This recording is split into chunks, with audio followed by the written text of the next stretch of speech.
In this video, I'm going to show you the two ways with which you can do return inwards in ERPRev software. So let's assume you have a customer, the person bought from you, and the person, returns the item. And you also have a situation whereby, okay, maybe by the time the person purchased the item, you had not started using the software, then the person brings the item after you started using the software. I'll show you the two ways with which you can do the return inwards. Okay, so we have an invoice that was raised today. So let me just quickly click here to view the invoice.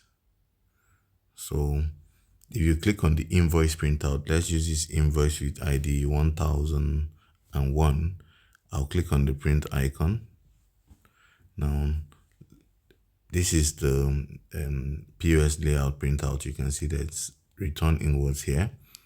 I can switch to the common layout as well. So you still see return inwards here. This will only appear if you have the privilege to do return inwards. Okay, so let me go ahead and click. Take note of the three items here: this product, this product, this product.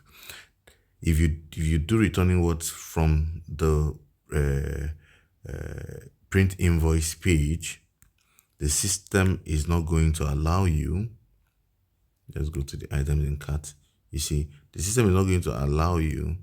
System is not going to allow you remove. It's not going to allow you add any additional product. So what the customer did not buy, the system is not going to allow you add it here. So it's only items that the customer purchased that you can do return inwards for this particular option.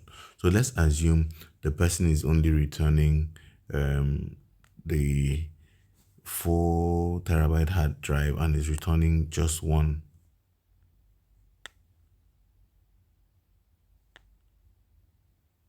Okay, system has displayed this here for you. Take note that for your staff who do not have privilege to view the unit cost price, the system will still hide that unit cost price information from them, but they will still be able to do the return inwards. So at this point, let me click on this total payment info. It's appearing like this because I'm using a mobile device to record this video. You'll notice that it's shown me the subtotal of the value of what is being returned, the VAT and the total, because it's VAT inclusive. Now, if any refund was made, there are some companies that will tell you, okay, we don't refund money. You can only exchange and pick something else. Then in that case, you will not need to check this box.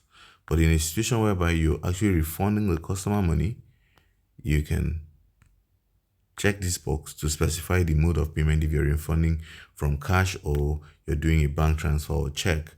And you can change this category to refund. Okay.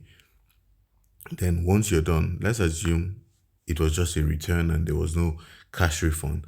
I'll go ahead now and click on submit. It will prompt me and it will execute.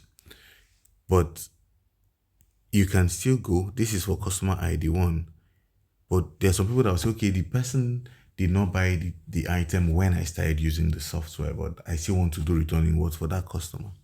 Then you need to go to product inventory, product stock intake, or product stock purchase, depending on the label that you're using. Then you click on register return inwards. So here you can specify the customer. Let's say it's customer with ID 1.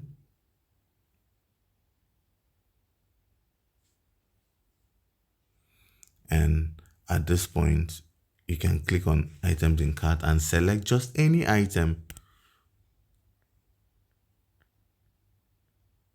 And select any item. Let's say I select, let me look for an item that is available in stock. Hope I get it right. Say this one. And put the quantity, say the person is returning 2. At this point, there is no invoice number and all of that, unlike the other one that I took note of the invoice number. I can impute as many products as possible and go ahead and do the return inwards and it will execute. So these are the two options. From the print page, from the view invoice print page, it will only allow you to return inwards on the item the person purchased on that particular invoice.